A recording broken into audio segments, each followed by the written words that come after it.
introduction. Just want to make sure they're all connected.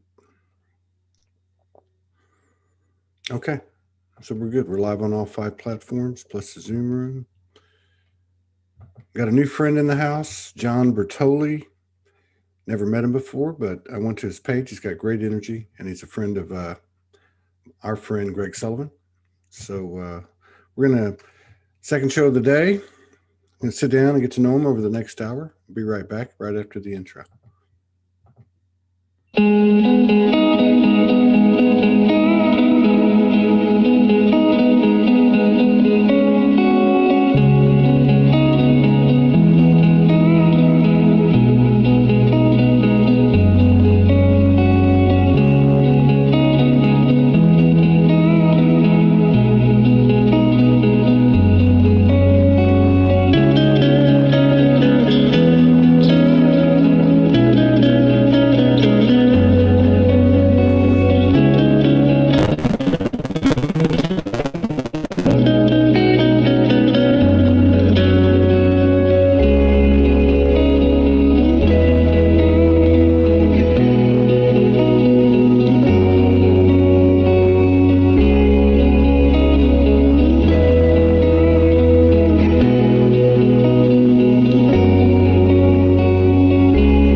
How's it going, everybody?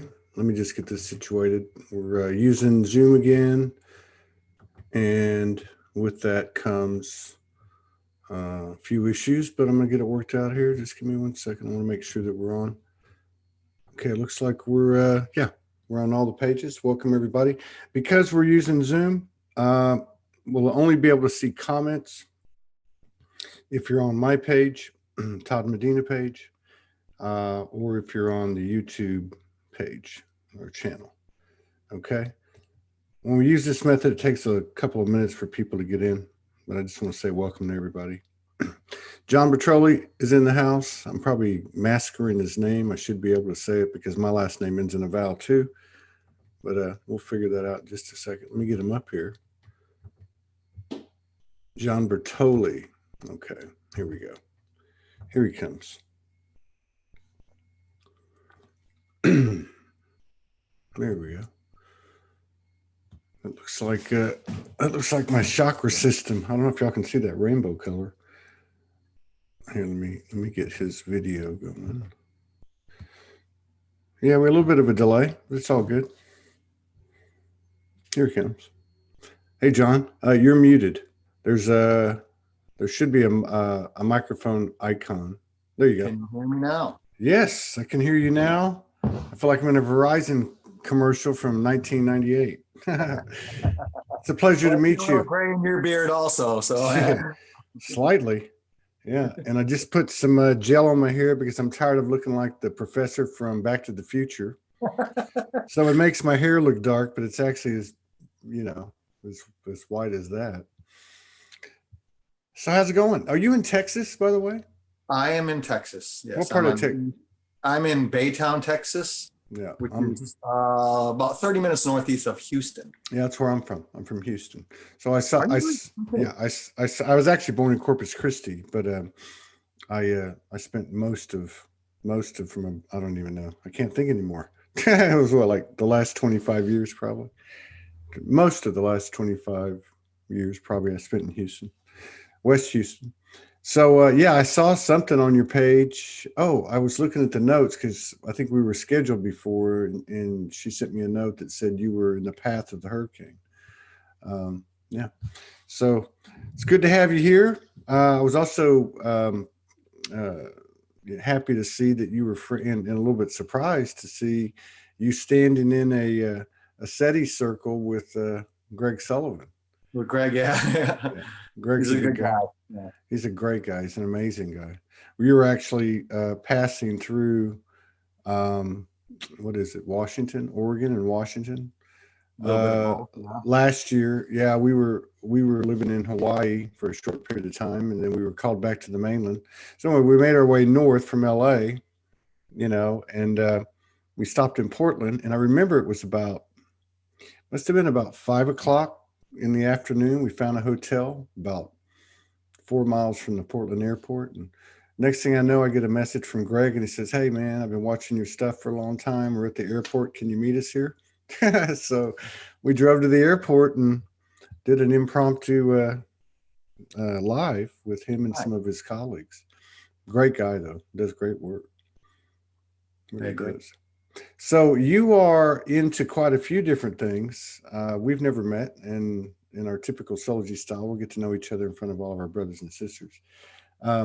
You're obviously into powerlifting and muscle, fitness. No, I just said that because I saw one of the posts that you put up. You were talking about your personal best. I think it had something to do with like 700 pounds. 700 pounds in repetitions or something. I'm thinking, oh my God. But yeah, so you're into fitness. You also kind of a spiritual coach. I'm probably not getting the words right, but yeah, so this is nice. I don't know how we connected with you, but I'm glad we did. A lot of people are talking about the energies in 2020, even more specifically the last few weeks. Have you had any noticeable changes in your body, in your emotional, your mental, or your lifestyle in general over this summer? Well, let me back up a little bit, and let me give you a context to answer that question. Okay. I was born with what some people consider a higher awareness or a higher sensitivity as far as spiritualism and other beings, sensitivity to others' energies, thought patterns, intent, things like that. I could read those as a young child, and I would see a lot of things that I was always told that was just my imagination. And for a great deal of my earlier life, I'm in my mid 50s now. Nobody believed me, and so I kind of suppressed it for quite a while until I was in my late 20s, early 30s. I started to really embrace what it was and realize that there's a whole lot more to life than just the physical, reality that we exist in. That that's just a drop in the bucket. And so I went on this journey to really discover more about myself. And in doing so, I discovered more about how I perceive energy, how another's projection of energy, how I can perceive that as well. And everybody has their own way of doing things or whatever. But to answer the question that you asked me was, do I feel differently physically? Do I feel energetically differently? It's always a roller coaster for me. I can feel the collective quite strong sometimes, and I feel like I'm getting beat up. And other times I'll be just in bliss out of nowhere, and there are no thought patterns or emotions or memory connected to it. So that to me tells me that it's collective energy or something of that nature. But during all this craziness that we've been through over the past few months, physical changes are, yes, I've felt very exhausted, but I've also learned to take spiritual energy and empower my physical body, which is how I actually lifted that weight that you were looking at that video. What you didn't see on that video was what I did just prior prepping myself to do that. Now, a lot of my the other trainers and other lifters in the gym there, they don't see me do this either, because I kind of keep it to myself. But it's very similar to martial arts as far as bringing the spiritual energy into the physical body and allowing it to be channeled for a certain purpose. I use it in my everyday life. Yeah. I use it to help people I do a lot of injury rehab as far as my personal training business is a fitness training business. And I do a lot of rehab, but it's all about self-empowerment and these energies that we're all tapped into and may affect us or not, regardless of, whether we're aware of it.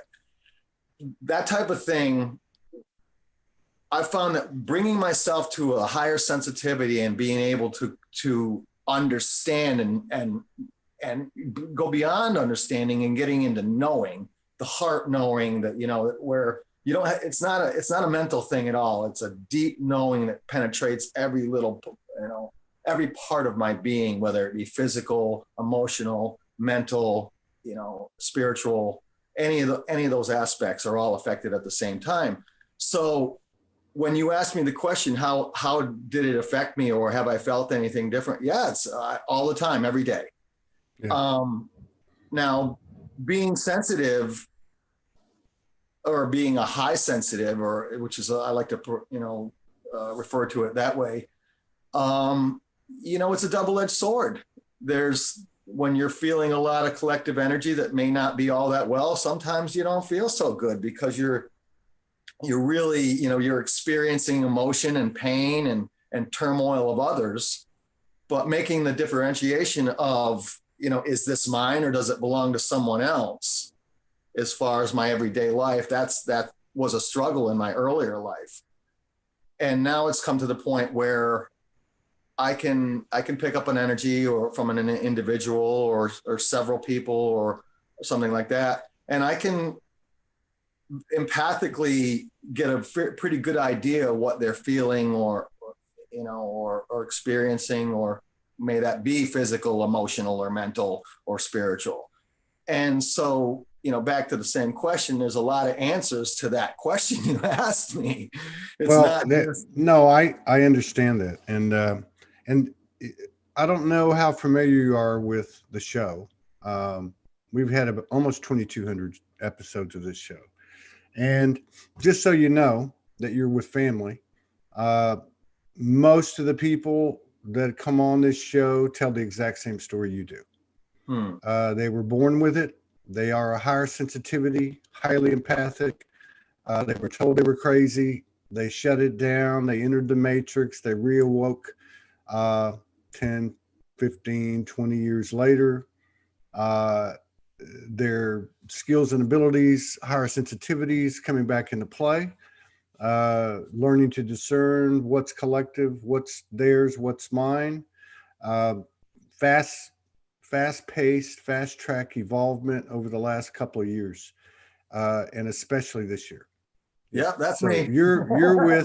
Your story, it has been stated literally at least 1,500 times on this show. Beautiful.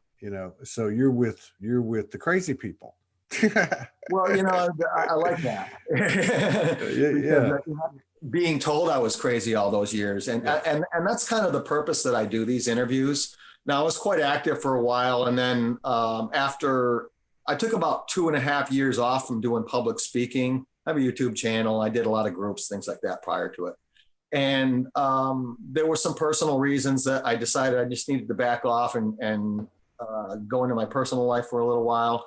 And then there was some stuff that had to do with the so-called spiritual community and a lot of politics and drama and things that went on there. And it kind of made me decide to pull back for a little while. But just recently, I've become active again. Yeah. And what I find is doing these interviews, it's more important for me to share.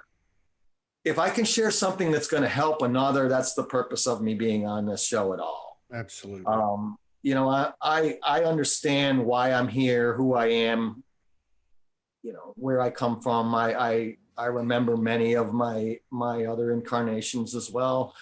And bringing myself to fully accept that I am here to be in service to humanity. And it may sound kind of corny, but that's my purpose. I'm here to help people. I'm here to, I consider myself and many of the high sensitives that are our age or older as first waivers.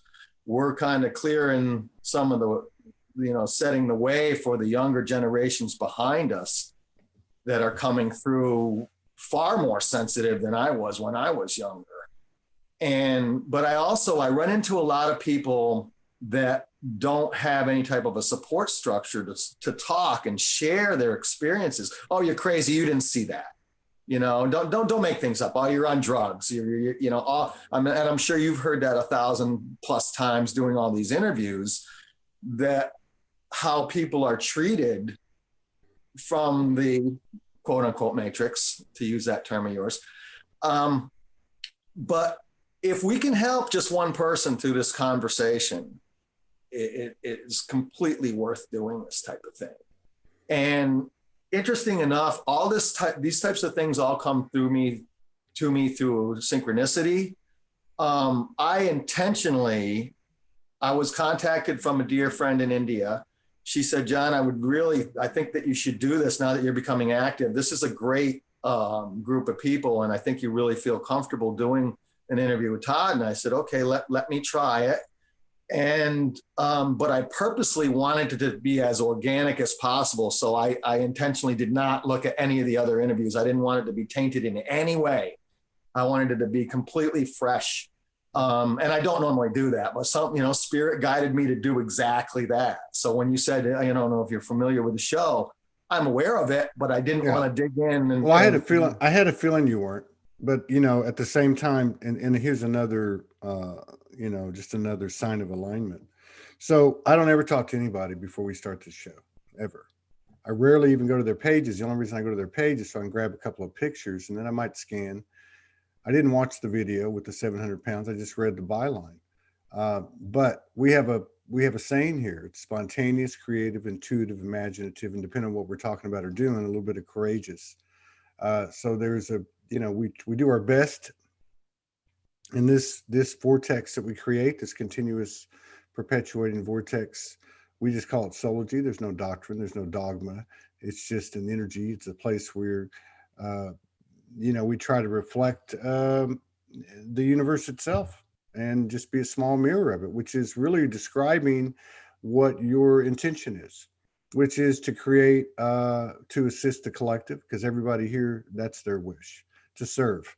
And of course, we've all been on this trip, and we had to get to the point of to thine own self be true, and to serve ourself, and not in the 3D sense, but in the highest sense, which is a simultaneous serving of the collective. But also to offer an atmosphere of support, non-judgment, total inclusivity, nobody's left out. And so here we are, all the crazy people, and we're not crazy anymore. And the whole world seems to feel like they're going to hell in a handbasket, but we're all standing here holding the light, being the columns of light that we are. So it's not cliche, and it's not corny. And it's not bullshit. It's the real deal. And so we talk about, we're not a marketing platform. We don't have a tele-summit type of energy. We say fuck, bullshit, whatever we want to say. If it's real and legitimate and authentic and raw, not to be funny. And we just talk about our experiences. We talk about our skills and abilities a little bit, but as the days go on, everybody's is pretty much leveling off into all in the same. So we ask people, what triggers you? How do you balance yourself? What's your story? Without getting caught up in the story, what have you learned? Are you interfacing with galactic aspects of yourself? What's your opinion on your spirit guides? Are they embodied within you, or are they external beings? Whatever. Any of the craziest stories that you've had in your life, you certainly feel free to share them here if you wish, or anything else that you wish. This is not a Q&A. It's more of a conversation, and you're welcome to ask questions too. Right. So right. That's a little summation of where we're coming from, but but it's good to have you here, and I appreciate you honoring us with your presence. Let me ask you, did you go to? I think you did say that you went to sleep, like all of us, back to sleep. Like you woke up with these sensitivities. You were told. Yeah. You could say that, but I didn't fall asleep. I mean, it was still being rubbed in my face. I was just trying to ignore it. Yeah. You were a square peg trying to fit in a round hole. And and maintain your, because I don't think any of us went back to sleep. I think we just put it on the back burner, and it wasn't our priority. unless we were living as a total recluse, which many of us ended up doing anyway. But I guess for the reason I was going that direction, was there anything that kind of spurred the reprioritization of your skills, abilities, gifts, and your knowing? A lot of people come on the show and they had a successive, bunch of traumas come through, or a car accident, or a major illness. Was there anything that kind of made you just shift gears and say, you know what, I'm going this direction. It's all or nothing. I'm tired of playing around. There was a few incidents. Probably the what got my attention the most were probably most of the extraterrestrial craft that I had been seeing most of my life, but I was getting a lot of telepathy during those experiences, and I was starting to see my guides. They'd show themselves, sometimes physical, not completely physical, but I could see them with my physical eyes as well as, my third eye very clearly, very emotional. There was a tremendous cleansing. There was that huge, those tears of being home again, that whole, the gratitude, the gratitude at such a profound level, it's hard to describe unless you experienced it yourself. And I'm kind of guessing that you have. That happened a lot. I would see a lot of different craft, and that started. I was always fascinated from an early age, and I would see the craft when I was, and other people would not see them that were right there with me. That was really interesting too. Right. And then later on, I really started to. There was a period of time when I had a lot of quiet time, about 2 years, where I was meditating about 4 hours a day, 5 hours a day. And that kind of supercharged it. And then one day, see, like when I exercise, to me, it's a moving meditation. A lot of my meditation is also in movement. It's not just sitting quiet, and during that period of time, I'm exercising, and I was drawn to listen to people who speak what's considered light language, these different dialects. Yeah. And I was exercising one day, listening to a video, and a woman started toning, and then she started speaking Pleiadian, and I suddenly started responding in this language that I had never. It felt so comfortable, and again, that feeling of home, and the tears were pouring down. I mean, I remember the whole front of my T-shirt being soaked from the tears. But there were, again, tears of gratitude.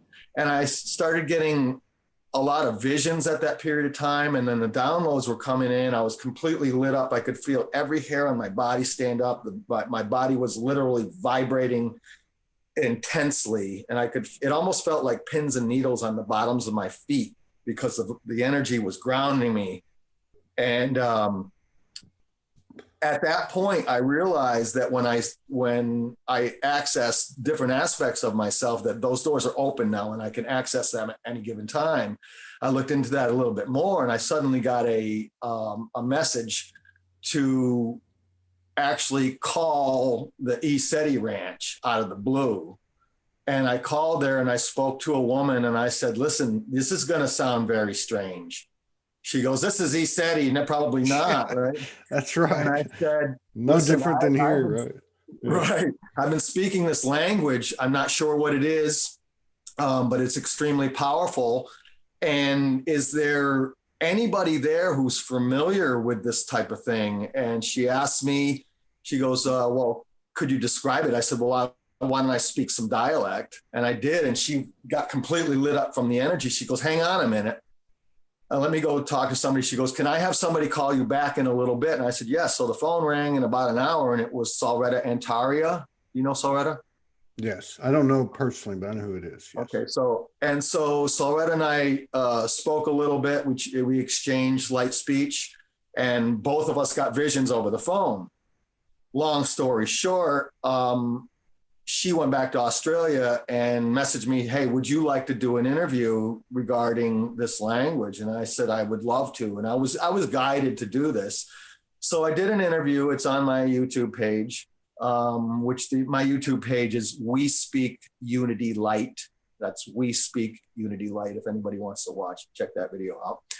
And it was very powerful, and it really kind of kicked me in the butt as far as, okay, John, this is the type of thing that you can really help people with. It's a tool. It's a spiritual tool. And as I started to progress and really dig into that, I started speaking more and more different dialects.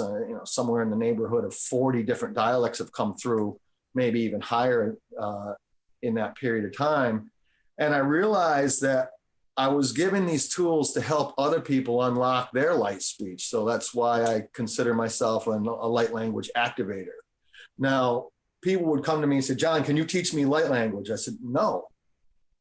What do you mean, no? I go, how can I teach you something you already inherently know? You just don't remember you know it right now. We just need to get the blockage out of the way. And so I was led through synchronicity to different people, and Jan Doolittle she calls herself Jan Doolittle on Facebook. I met her in Colorado, and the two of us clicked quite well, and we started doing these groups, and we started activating the folks that really wanted to unlock their light speech. Now, what is light speech? It's an expression of spiritual energy that's channeled in the form of sound. And as you look at the physical bodies, our physical bodies with the 7 body chakras, each of those body chakras has a series of tones or sounds, sacred tones, sacred, there's words that actually speak per chakra. Anyway, like the most common or something that people would probably relate to the most is Om, sacred word, a lot of meaning, a lot of ability. It's a tool. It does a lot of things, right? Well, within these light languages, they're laden with all these sacred tones. So people, when they hear them, it's very much an empathic language. There's infinite dialects, but they're more empathic. They're more felt than heard. Now, people say, well, can you translate this? And is there a word for word translation with light speech? Sometimes it's like a compressed bit of data where one small phrase of light language can contain an entire library's worth of information. And just because you listen to that phrase, you listen to it once, you may get nothing out of it. You listen to it again, you may start to open up and get more. And I've had people come to me, hey, that activation you sent me 3 years ago, I'm still getting things from that. And it just goes to show that it's kind of like, I like to refer to it kind of like a spiritual onion, where the skin is so thin, but there's so many layers to these phrases. So through speaking with my guides and speaking with other people that have had, that do speak dialect, it was given to me that my primary dialect is ancient Pleiadian. Now, there's also some Orion dialects I speak. There's Arcturian dialects, a lot of the star nations. And it's just the way I understand it is just tapping into that lineage that is mine, that I'm part of, and they're part of me. And like if I want to speak Pleiadian,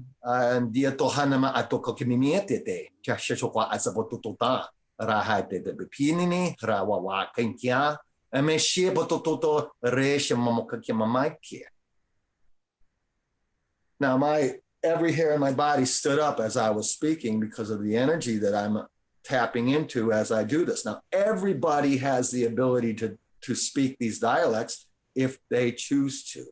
But again, free will universe, you got to want to do it. But that right there, if there was any single moment that really solidified my knowing as to purpose and my history and so forth, it would be the moment I started speaking light speech, which was about 5 years ago at this point. Yeah, interesting. It is very interesting. And again, we've had many people come on this show and speak light language, and many that speak many dialects of light language, Mhm. many different takes on it. Like, for instance, I've heard Pleiadian before. I also understand there's many dialects within Pleiadian. Over It's 6,000 no, alone. yeah, there's no different than American English. If you go to Texas, it's one thing, which is different than the Southern slang, which is different than. So it's, yeah, I don't know. It's obviously and it's even beyond the verbal, the sound. Very much so. There are people pulling in the hieroglyphics of light language. People Mhm. making images, graphic images, both by hand and digitally, of the transmissions that they're receiving. I got a good friend in Mount Shasta that does Haruko Blue Star. If you ever get a chance to go to her page, she's got incredible stuff she's been creating for 20 years. The universe is on 4x6 sheets of paper that you can sit in front of, and it's, I mean, the universe speaks in a multiple, infinite number of ways. But I think that light language is an important part of our journey. But I look at it as anything else. I look at it as a past life memory. The point is not to get stuck on who you were in that life, but the fact that you remembered it, because it's opening up and offering code within yourself, just like the light language does. We activate each other. I'm activating you now. You're activating me, and everybody else. It's, in literal terms, inconceivable to be activating us, but their energy's here as well. So it's there's no doubt that if I go back to 2015, 2016, when we started doing this, it was a totally different ballgame. Light language was very unique and somewhat rare, or at Yes. least it was not out in the open, because we're finding out now that there are many people that for 10, 15, 20 years, they've been speaking light language. Mhm. They've been doing grid work. They've been doing planetary work. They've been doing all kinds of stuff, stuck in a room as the crazy ant in the attic, serving the universe, serving the humanity without any notoriety and total anonymity. So who knows? I mean, I asked the question the other day to one of my friends on the show: how many people do you think are speaking light language on the earth? I think the number's huge. It's massive. Um, I think it is, but it has accelerated and expanded over the last couple of 2, 3 years, as everything else has. As everything else has. So things are moving so rapidly that some of the things that served us no longer serve us. Some of the things that get you to a certain point aren't necessarily what's going to take you to the next one. The truth is expanding every day. We wake up, there's a higher truth. Yes. And so it's I look at what fascinates me about the light language, the memories, the specific or unique, what seemingly unique skills and abilities that individuals have. What really intrigues me and makes me curious is, what is the impact on the human aspect? How, I've had many divine episodes, divine interventions, other things, on a personal level. There are sometimes challenges to the human aspect. Can I handle this? A challenge to the ego. Many different directions it can go with that. Uh, I look at these things as both a blessing and a burden. They're obviously a blessing, but you can also think you're pretty clever. So to me, they're tools. They're phenomenal tools for expanding our potential and taking ourselves to a deeper dialogue with the universe within ourselves, regardless of what we tell anyone else or show anyone else. Has that been a challenge for you? You talked about backing away from uh, public speaking, social media, whatever, for a couple of years. That sounds to me like the story we'd like to hear. Like, where did you go? Was it a dark Okay. night? Was it a dark night of the soul? Has your masculine energetic field changed? Have you softened? Were you an alpha male? Are you an alpha male now, as I have, struggled with? There's so many different facets to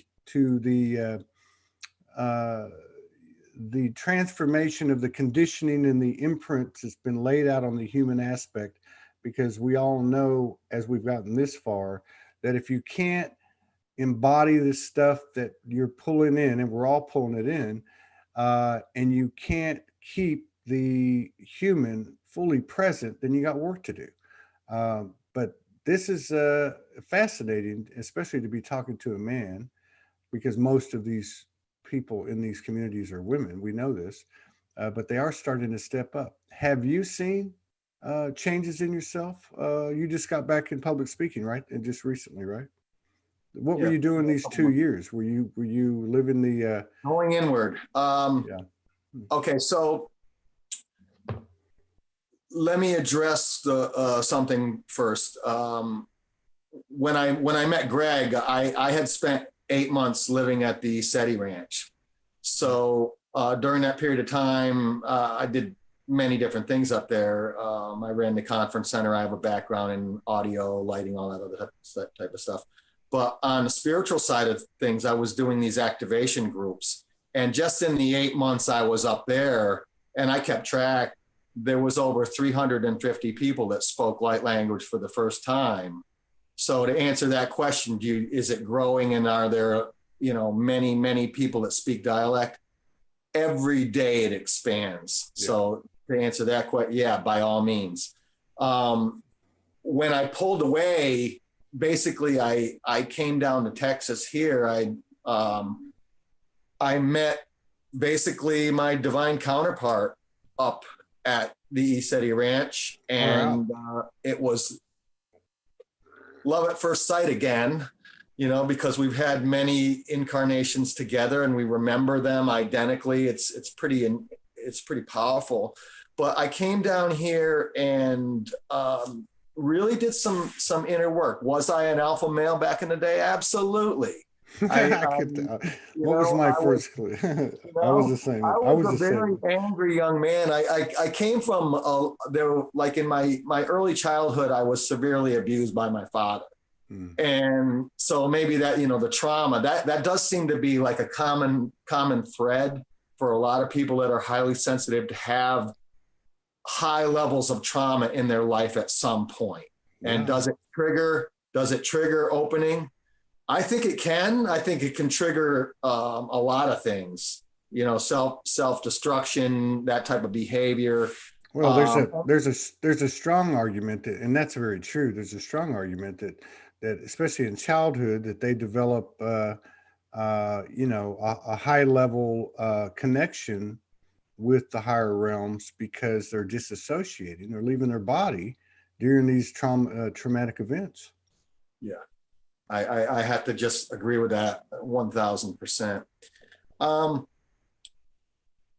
The challenge to the ego, the humbling of self, and really understanding how to bring yourself into balance, or how I brought myself into balance, is definitely the challenge. Do you know Phil Gruber by chance? Who? Phil Gruber. That sounds familiar, but I can't.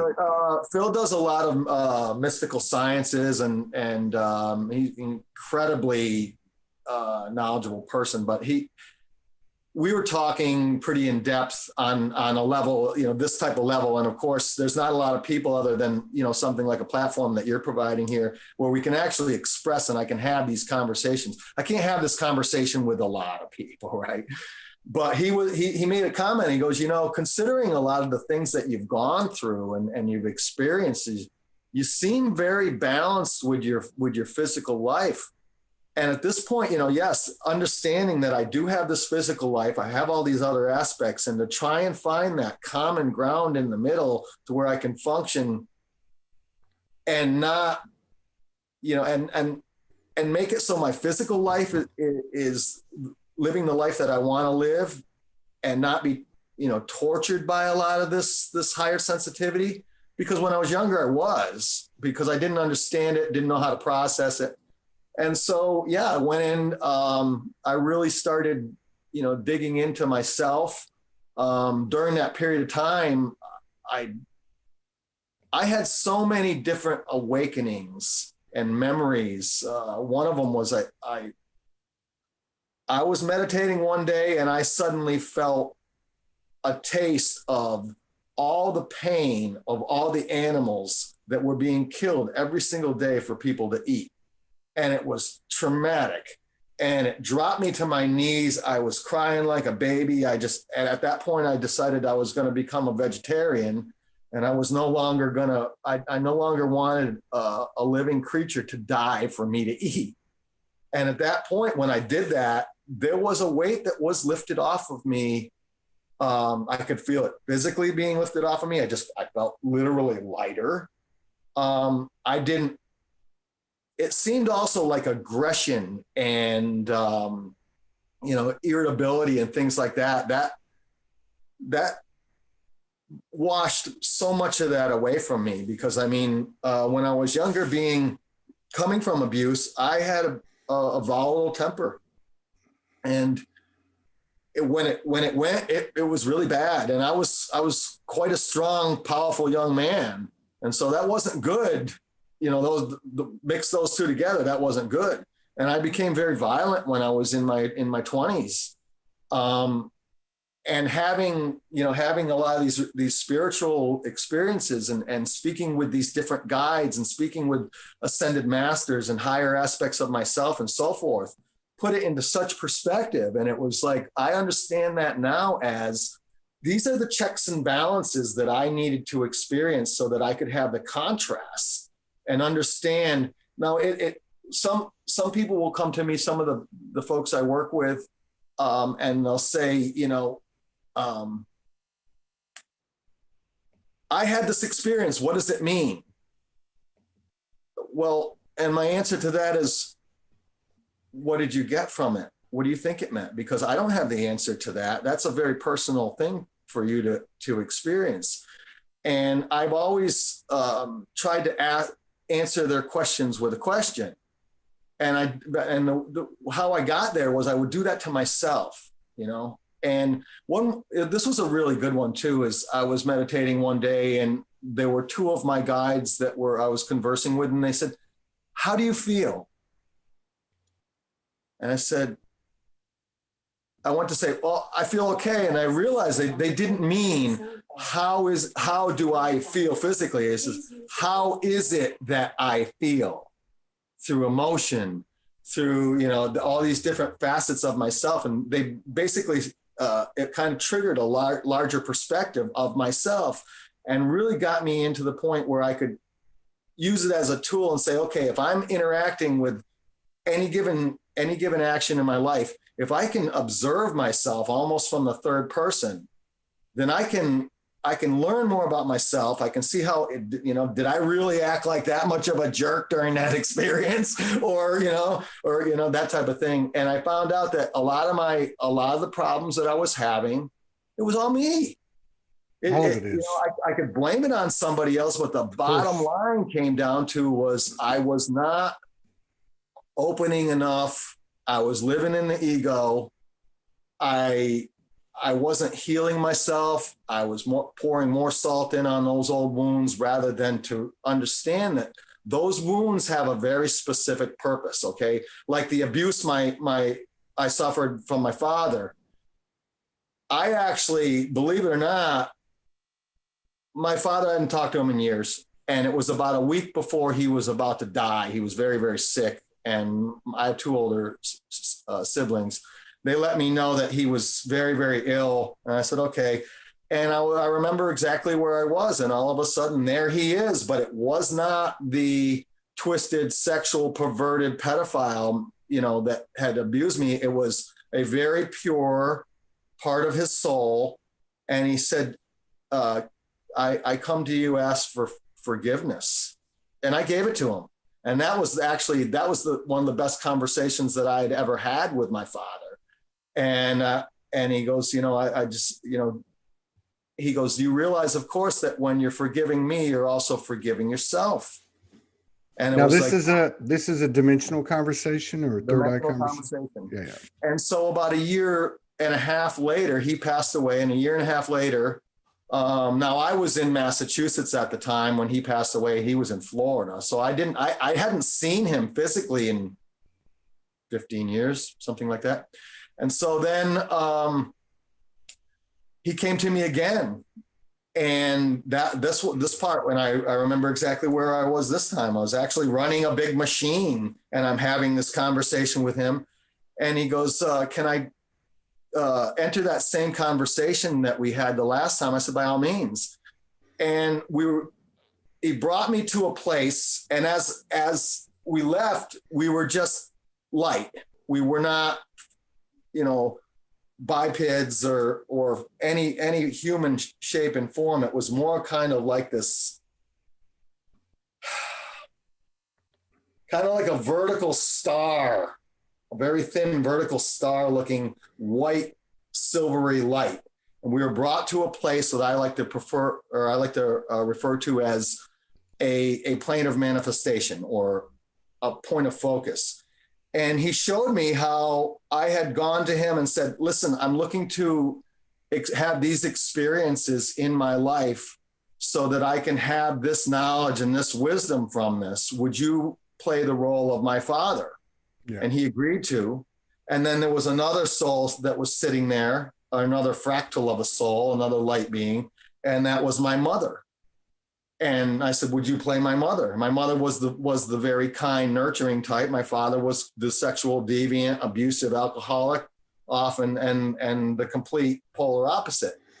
And interesting enough, after that, it really made me understand that each of those experiences has a profound purpose. Absolutely. And when I work with somebody who says, listen, John, you don't know what it's like to be abused, then I could say, well, let me tell you this experience. And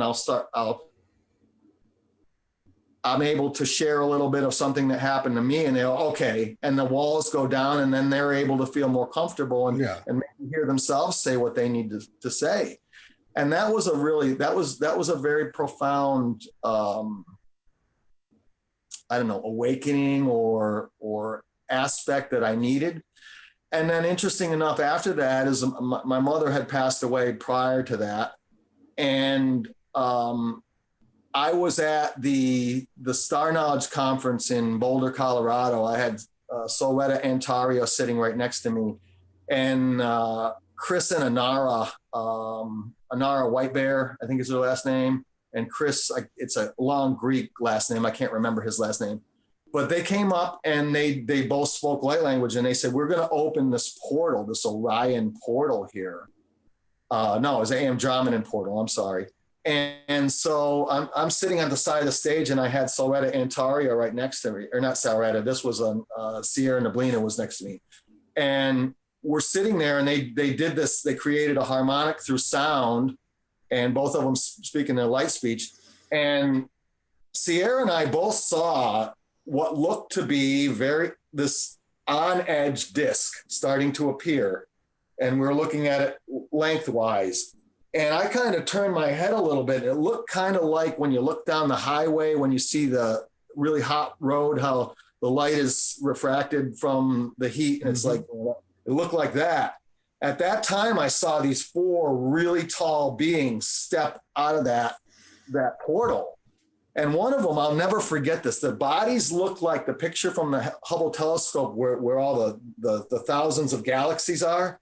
Their bodies looked like that. They were humanoid, very, very tall, 7-8 feet tall. And they had like these kind of golden crown-like things. And their eyes were these brilliant gold, but you couldn't see the features like nose, mouth, or anything like that. And what was the result of this encounter? Well, one of them turned and it looked at me like this, and I say it because it was androgynous.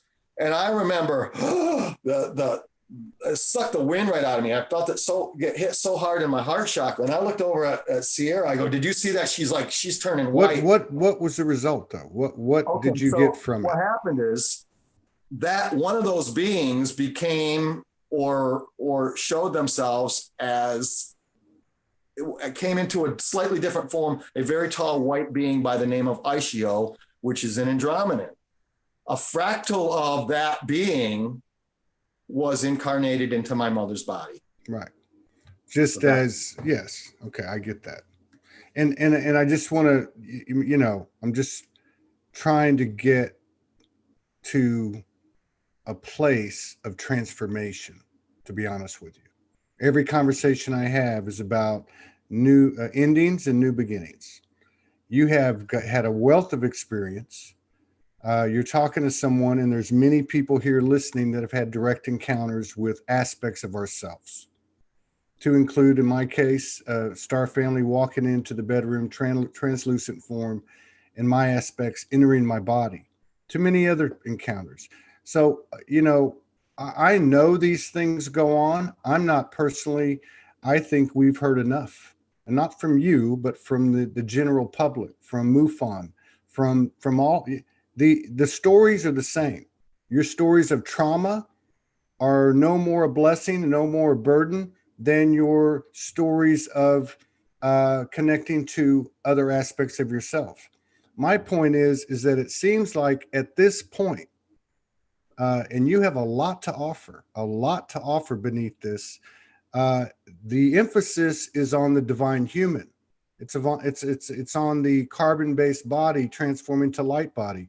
It's on the body increasing in frequency so it can take on a higher dimensional experience.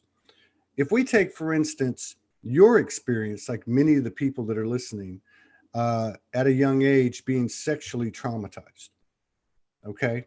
That's a deep, deep program. That's a deep, deep imprint on an individual level, and of course, its effect on the collective experience. We all know that child trafficking's up, human trafficking's up, child sacrifice is up, molestation of children. Uh, all of that stuff is up right now. And it's caused a lot of polarization in the light worker community. You know, I'd like to know where do you stand with that? I mean, you've been through a lot of trauma. I know a lot of people that have. My wife was raped from 3 to 13 by 4 different men. I've seen the story of her transformation. I've seen how she's turned that into a modality through her connection with infinite intelligence by way of staying in communication with that higher power in order to deal with it and work it out and balance it as a human. Have you balanced it out? How were you able to put it to rest? Does it still give you a charge? Are you polarized by the molestation and abuse of children today that's coming to the surface? Where do you stand with this?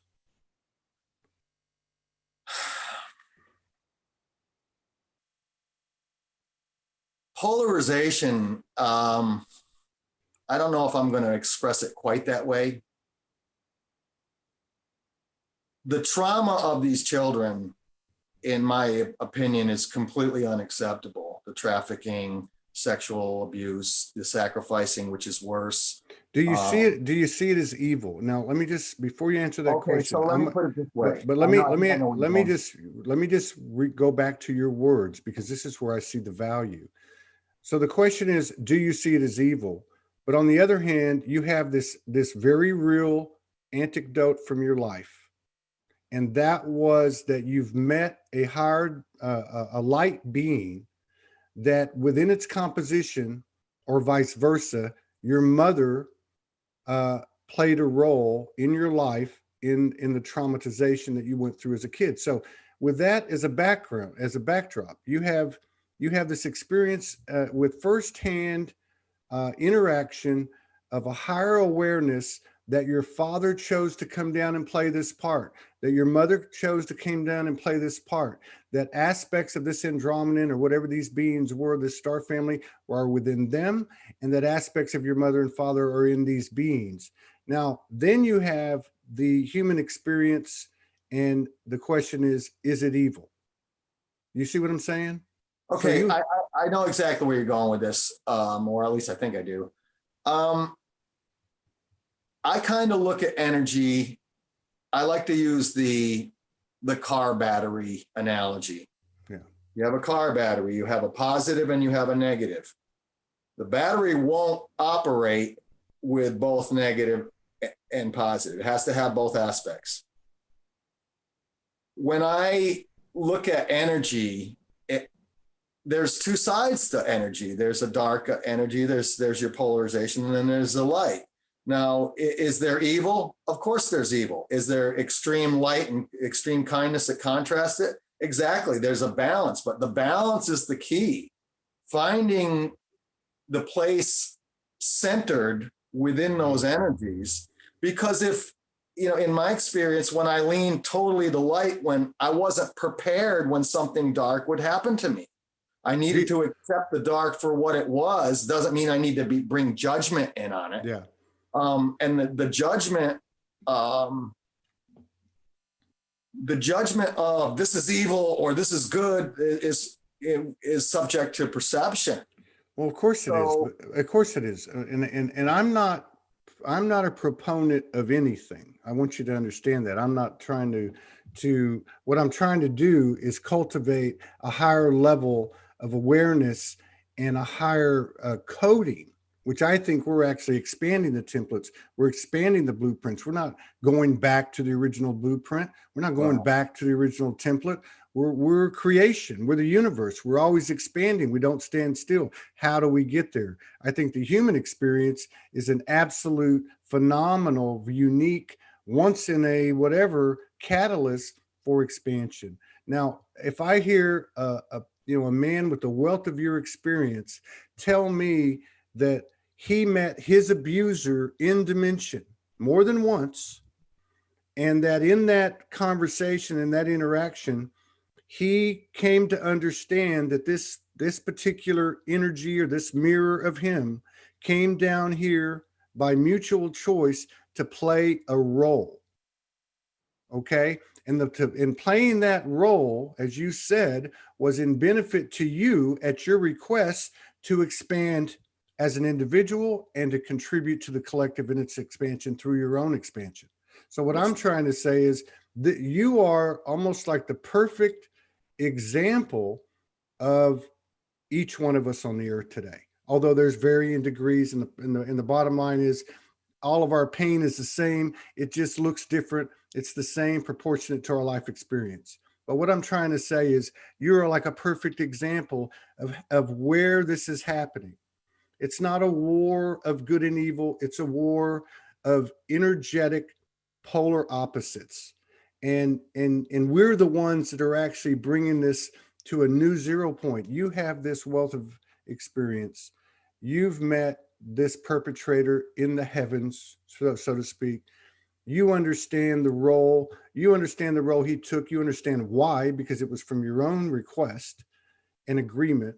Yet at the same time, we're here in the trenches in a very seemingly real experience where there's some atrocious, horrific bullshit going on that you want to just go beat the shit out of people. But we know we can't go there.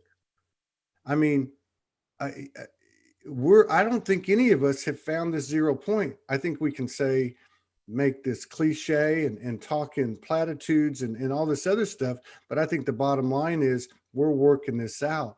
And I wonder how we do that. And the last thing I'll say, just to throw back on you, I'm not interested in watching all these people go to Guantanamo and have military tribunals and televise hangings. I'm more interested in what's the reaction of the columns of light like you and the people watching this. What's their reaction going to be? Are they going to continue to strive to make a broader and purer and more aligned zero point? Or are they going to be polarized and charged by it? If John is still carrying a charge, which I got to believe he is, because Todd is, and probably everyone I know is, at least to a small degree, through the traumas we've had. We've made hellacious, achievement. All of us have over the last few years through personal shadow work and inner work and zero pointing. But how do we keep going? How do we not want to just wring the neck of these people? How do we find the zero point? And I'm not saying you have the answer, you don't have the answer. I'm just trying to go to this place where we can find a deeper seed of transformation, if you get what I'm saying. I think that's an incredible question. I think, there is no the answer. There's my answer, your answer, and those are, they're very personal. the way I deal with these things, and it's kind of like this. Energy itself doesn't really care if it's negative intent behind it or positive intent behind it. It's energy, and it's going to move regardless.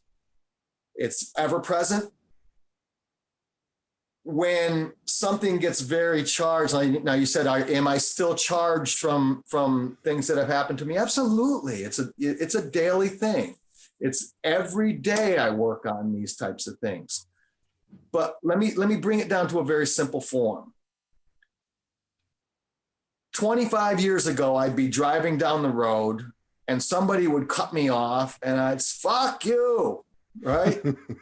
Now I'm kind of like, well, I guess you're in a little bit more of a hurry than I am. And so I'll just let you go by and I'll wave. And so simplifying that action rather than feeding the beast, it's a choice. It comes down to choosing. And it's very simple. It's not always easy, but the actual choice itself is always presented in a very simple way, to me anyway, where it's like I can get really angry, or I can just, oh, okay. I can see it for what I choose to see it as. And in my perspective, judging and using my experience and what is available to me, I'll make a choice that I feel is the best choice I can make on any given action. Yeah. Judge, based that way. Now, do I make mistakes? Oh yeah, those are the human aspects. Cool. And if we didn't have these character flaws, we wouldn't have the intimate knowledge and wisdom deemed from these experiences. We have to have flaw. Coming from the creation, we come from perfection. So actually the flaws themselves are the perfection of the incarnation, as far as the way it's a perfect, it's a perfect imperfection. Yeah, it's a perfect imperfection. So as we're looking at any given bad situation, was it really a bad situation? Let me take ESETI for an example, okay? I left there not on good terms. There was a lot of things going on up there that I felt I didn't agree with. And there were two sides of that whole experience, 8 months. Some of it was very, very difficult to deal with it. Some of it was incredible to deal with it. Some of the experiences I had up there were just amazing, interaction with higher dimensionals and so forth, ships, Sasquatch, on and on and on and on. Now, to balance that, when some energy comes to me, I'm always expecting the other side of the battery to show itself too. So I may run into, say, a bad situation for my business. And I'm like, wow, that sucks that happened. But then I'll catch myself, well, wait a minute. There's a purpose for everything. So the reason that happened was to make room for something else. And as soon as I clear that out, boom, my phone will light up. John, can you do these sessions? Blah, blah, blah, blah, blah. Can you take on this nationally ranked bodybuilder that wants, whatever, that's the type of thing it balances out. So for probably about the last 5 years, maybe a little bit more. Now let me say 7 years to be safe. I've actually kind of just gotten to the point where I just trust this thing in here. Yeah. I don't always listen to this. Yeah. But I always trust that intuition, that gut instinct. And I'm like, I don't worry about things. I don't have any real stress to speak of in my life. And when I was so-called plugged into the matrix and living those lives, I had nothing but stress and wanted to drink beer every night when I got home from work because I was so stressed. And now I get to the point where I'm like, I accept and understand, or at least bring myself to believe that another's actions, let me give you an example. I have a particular gentleman that our energies clash at my job where I train my clients. And as I can feel him, I'll feel him. I'll see a picture of him in my mind. I'll feel him. I'll turn around and he's walking through the door every time. Right. And there's a connection between him and I for a profound purpose. I know it's profound, but I don't necessarily know what the purpose is right now. I know there's this connection. He knows that he can feel it, but right now, he's not a spiritually awoken person. Well, maybe, his interactions with me and mine with him are part of his awakening, and there's a lot of ors, or it's a contrast to remind me of my own spirituality and how I can look at things in a different way. Or maybe it's just another face of a loop that's played in your life over and over again. And as you said, this is an energy game. And maybe in those situations, as we start to look at these people and events and situations and past traumas as energy, and we speak to that energy, just like you talked about, how did you lift that 700 pounds? Because you have a technique that you use where you're basically merging with your energy, talking to your energy, programming yourself, and going back to your analogy about the battery, which I think is excellent. If you are that battery and you change your frequency, then there is no focus on this energy that's represented by this man who makes you, uncomfortable, and vice versa. Let me just put it to you this way. Can an individual raise the frequency of their field? And as a result of that, going back to the old adage, like begets like. If right now you guys are coming together, I'm saying that you're at the same or near same frequency. And at least the connection is on that frequency. Yeah. And if somebody wants to look, you're an energy practitioner. When a person elevates their frequency, do they or do they not affect those around them, starting with the circles closest to them? There's many energy practitioners that say that. Yeah. We're antennas and broadcasting at the same, we're receiving and broadcasting, at the same time. Can I change somebody's energy? I have before where I've had somebody completely irate, yelling and screaming, and I started speaking dialect and completely diffused the whole, it brought it right down to a normal conversation. They walked off very, very happy. But I didn't give them free will on that. And so you're saying that you actually are able to change somebody's field. Is that what you're saying? Yeah, but I won't unless if they ask me to. Well, I mean, I've heard a lot of people say that, and frankly, I with all due respect, I don't believe it. I think that people give their power away. They do very often. I think they give we've all given our power away. Yes, sir. But I've had, for instance, many instances going back from 2011 to probably 2015 or 16 of what we would call dark energies, to include apparitions, reptilians, the whole 9 yards. Mm-hmm. They're not in my field anymore. In fact, the last episode I had with reptilians was a very benevolent, beautiful, reverent experience. Let me just ask you a real quick question about that before we go on. Mm-hmm. Did it include any blue energy? Did that episode include any blue energy? No, but there's blue energy around, as a point of reference. Maybe off camera we can talk about an experience similar. Well, I mean, this is, for me, it's all of these. There's 1,000 points. Let's just say 1,000,000 points of reference. Yes, when the reality is there's only one. We're in a realm of polarity. We're moving out of polarity into what they call the age of Trinity. This isn't Todd. This has, been talked about for years and years. What is that age of Trinity? What does that look like? Where two or more gather and they're congruent. I think one of the things that we're working out is that whatever shows up in our life has nothing to do with anything but me. And now you're in a partnership, right? You went to Texas because, okay. I'm in a partnership 5 years, very similar to yours. And one of the gifts of the partnership is the fast track opportunity that it offers in terms of owning your shit. Yes, It's sir. not her, it's me. Mm-hmm. And we're coming out of these 3D relationships where it was women are from Mars and men are, or whatever it was, Venus and Right. Mars, dogs and cats, whatever.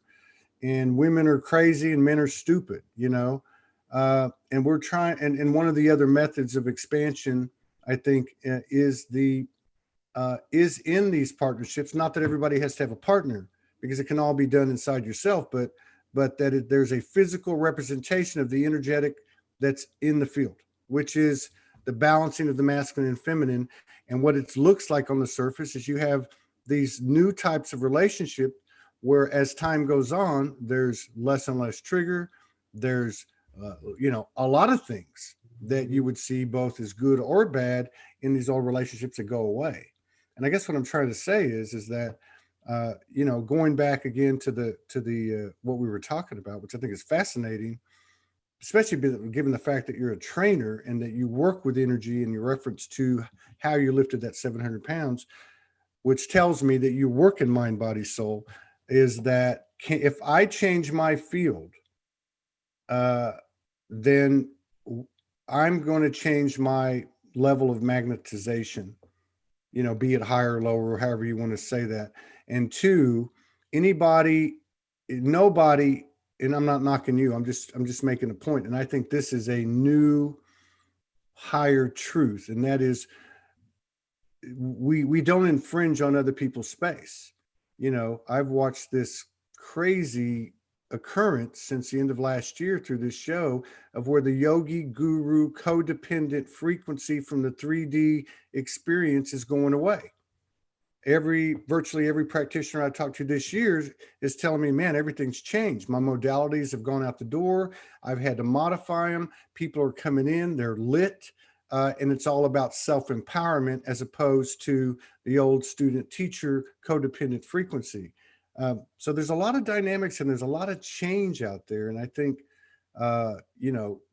it would have to be, for you, it would have to be, 24/7, I would think, on these things, because you're in a partnership, you're a practitioner, you've had 8 months at a SETI, you've had all this stuff going on all your life.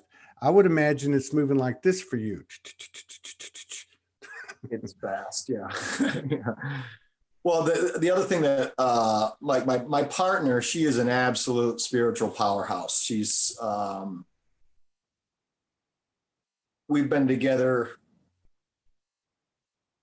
Well, we're working on 4 years and we've never had as much as a disagreement. So, looking at these new relationships, like you said, what I see too is, and I'm not just in my own relationship, but I see in others, is the relationships are containing a whole lot less attachment as far as, and more love. People are very confused over attachment, and they think that attachment is love. And so they get really insecure when they feel they need to, tighten up their grip on their relationship or the control over another. And with her and I, last summer, it was honey, I'd like to go to Vietnam. Is that okay? I'm like, well, you don't have to ask me, as long as you're safe, I'm supportive of it, and that type of thing. But the different types, I've had a couple other relationships in my life that were very based on control, very much based on attachment and a stringent guideline of how I'm supposed to act. And that wasn't me. I wasn't free to be myself. I wasn't comfortable in those relationships. And I think they were really important for me to have that experience as contrast to where I am now. I mean, a lot of people use that term, you can't know the light without first knowing the dark. Well, you're knowing both, and bringing ourselves to that balance in the center. That's my goal. That's where I want to go. And I mean, as we have you know, we all have experiences in life that weren't necessarily all that pleasant. We all have. And my lady's got this beautiful saying, you know, it's like, you're gonna feel energy from somewhere else, but it doesn't mean you have to keep it. That's right. You know, so what I work on very often, and like let's say I'm driving down the road and that guy pulls out in front of me, and instead of, you know, yelling and screaming and getting angry, which was fueled by the anger that I never came to terms with when I was younger. Yeah. That emotion, you'll have that emotional attachment to those energies, and then it brings up how you feel, and you relive that emotion. What I've really worked on a lot is, instead of, you know, saying, okay, well, this is the way I feel. No, this is the way that I felt at that time. Yeah. I have a larger perspective than I did then. And if I can employ looking at my past experiences in this incarnation as, you know, just because I felt a certain way about it then doesn't mean I feel that way about it now. And I think that development of self-understanding and self-observation, those are really strong, very powerful tools for bringing us to where many of us want to go, is that enlightenment, that balance, that acceleration into a much more expanded, you know, consciousness or awareness of our consciousness, which is, you know, omnipresent. But when we're going through these different every day, where everybody's going to have something that can pop up that can irritate you. And there's days like this morning, I woke up, I'm not going to lie about it and say, no, everything's all, you know, duckies and bunnies and daisies and flowers. It's not. You know, there's days that I'll be picking up on this energy, and I was going to train a client this morning, and I was like, wow, I feel very irritable. And then I was like, okay, let me think about this. Let me talk to myself. Let me talk to my higher aspects about, why do I feel irritable? And I would go back and, okay, is there anything that happened to me personally that would irritate me right now? Well, no. Do you have any memories or thought patterns that are connected to this irritability? No. That means it's collective energy that you're feeling. You're just being sensitive enough. You're sensitive. You're feeling collective energy that I may not have been conscious that I was tapping into. Okay. And as soon as I release that, then I'm back to Happy John again. How do you release it? Choose to. Okay. And I'll use incantations, you know. Okay. I now release that which no longer serves me. Very simple things, you know. Yeah. And here's a good one I like to use is I now call back to me any part of me I have given away, either willingly, inadvertently, or have had taken from me. Yeah. I call back to me now that I may be fully restored, fully harmonized, and fully empowered. One last thing now, because I didn't realize we've gone almost an hour and a half. I have another show coming up. But I want to ask you this, because this has been coming up lately in the field, personally, in the community. You know, the empath journey, the highly sensitive journey, if you go back, you know, and I can only speak for, I spent my first couple of years on the streets, and then I came in and got a laptop, and that's when I started to see things, which was around 2014. I started to see things in social media, which I didn't have the luxury of the prior 2 years. And my point is that back then there was a bunch of empath support groups. You know, I lived with a narcissist, you know, people sharing their stories, and it was a very powerful thing. Almost an energy of the empath was a weakness. Being empathic was a weakness. Then it started to turn. You don't see those groups anymore. Because there was a lot of dialogue and there was a lot of commentary about, you know, I'm feeling everybody's stuff and I've got to transmute it. And then it became, that's not mine. I'll take care of mine, and that stuff stays over there, you know? So there was all this stuff we worked out. But what's happened recently is there is a kind of a school of thought that's being revealed.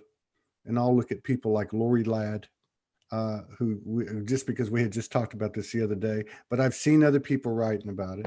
And what that is is we did the personal transformation. We did the personal transmutation of our traumas. And by doing that, we serve the collective because it's all energy. Just because my story doesn't match the story of the collective, my energy pattern does. My energy pattern of the trauma, my energy pattern of the transformation. But lately, there's been some talk, which I find interesting, and I don't have I don't pick a side on it, that we're moving into a space now of why we really came here. You talk about first waivers. I don't know if we're the third waivers or the 100th waivers, and I don't really care. I just know where we're at right now, and that there's a group of people on this earth that are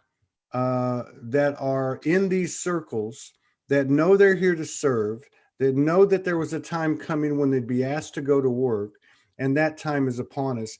And in a nutshell, what the function of this group is to be columns of light, hold the light up regardless of the cartoonish chaos that goes on, regardless of the polarity and the polarization that goes on, regardless of what people say about them or whatever, to hold this light up, because there's many, many, many, many millions of people that aren't yet awake. Now, part of that commentary that I'm kind of summarizing, paraphrasing of other people, is that there is stuff being revealed in the collective that is going to be shown and is being shown to us far more than it is so far.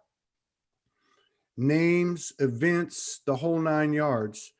And these things are coming up so they can be revealed, so they can penetrate our consciousness. And we, these columns of light, are now faced with taking that in, accepting it, embracing it, recognizing it as being comprised of the same God, goddess substance that we are, and working in tandem with it to transform it into what we might call a higher light or higher frequency. Do you see yourself, given the history that you've had, what are your thoughts on that? And do you see yourself ever taking the collective in as a whole and transforming that energy and perspective? That's a big question. I like to look at things in a much simpler form.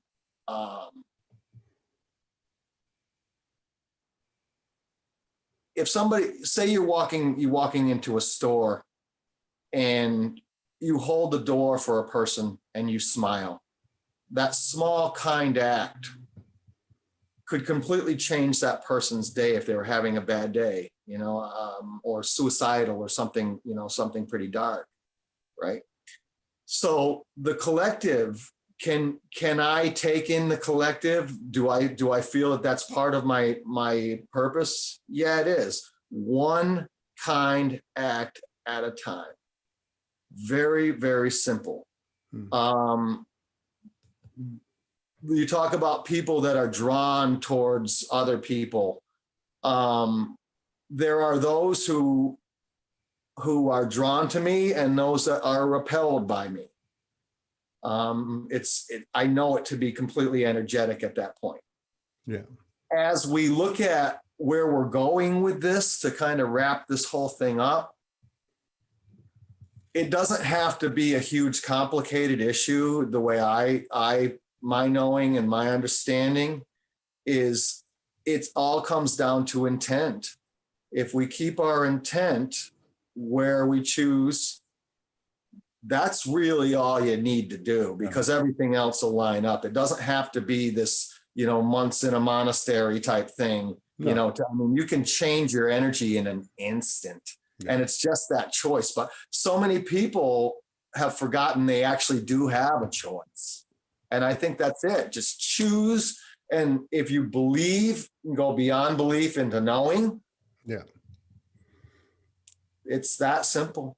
Yeah, I like that too. And I like that, what you said about intention and, of course, focus. And, I hear a lot of people say those people aren't awake, or those people don't know how to do this, or those people don't know how to do that. And going back to what you just said right now, all we got to do is do it ourselves. all we It's not our job the to only do- to piece do it the only for them. yeah, the only piece of real estate that we own in this universe is us. Yeah, Me. we kind of borrow that as it Yeah. is. You know? Well, I'm just saying that I'm a fractal of, however that's all broken down, because I don't think anyone knows. But what I'm trying to say is the best thing, as far as I can tell, what works in that knowing, is do it yourself. Do it Mhm. yourself. And because every time one of us says those people aren't awake, that's that level or those degrees of focus that I don't have on myself, and therefore I'm handicapped. Those souls will recognize the illumination of a soul that is in alignment, focusing on itself to thine own self be true, and serving itself and the collective simultaneously with equal impact. So fascinating conversation. You're from Texas. I thought you were from Baytown. I I'm thought, how the actually from, hell? no, I'm from Massachusetts originally. Yeah, I just pulled your thing up and saw that. But yeah, Baytown, Texas. So you are definitely a light holder over there, because having known the area, nothing against Texas, because I'm a Texas boy, but Baytown, I would imagine you might have 11 or 12 fellow souls over there, including your partner. Maybe. That's a pretty dense area, but Yeah, I know that I like refer to it as an anchor, anchoring energy, and I've been absolutely. sent Yeah. different places to do so. I'm sure you feel the same way. Absolutely. Yeah. But I'm glad you're there. And I wish you and your partner the best. And if you guys ever want to It's been really nice come, having me on. I appreciate that. yeah. And if you guys ever want to come on and talk about all the fluffy love and light with these divine partnerships and all the other stuff too, then we're real open to that. We're looking for, That would be a very, very, very cool show. Absolutely. Yeah. Talk to her about it. Let me know, and shoot me a message, or Leilani a message, and we'll get on. So if anybody who's watching wants to get in touch with me, my YouTube channel is We Speak Unity Light. That's We Speak Unity Light. Or you can hit me up on Facebook, and I'll feel your energy. If you have true intent, I'll definitely feel that and accept you as a friend. And be more than happy to connect. Right on. Right on. Thank you very much. Thank you, Todd. Thank you, everybody. We'll be back in 22 minutes with the third of 4 shows today. See you later.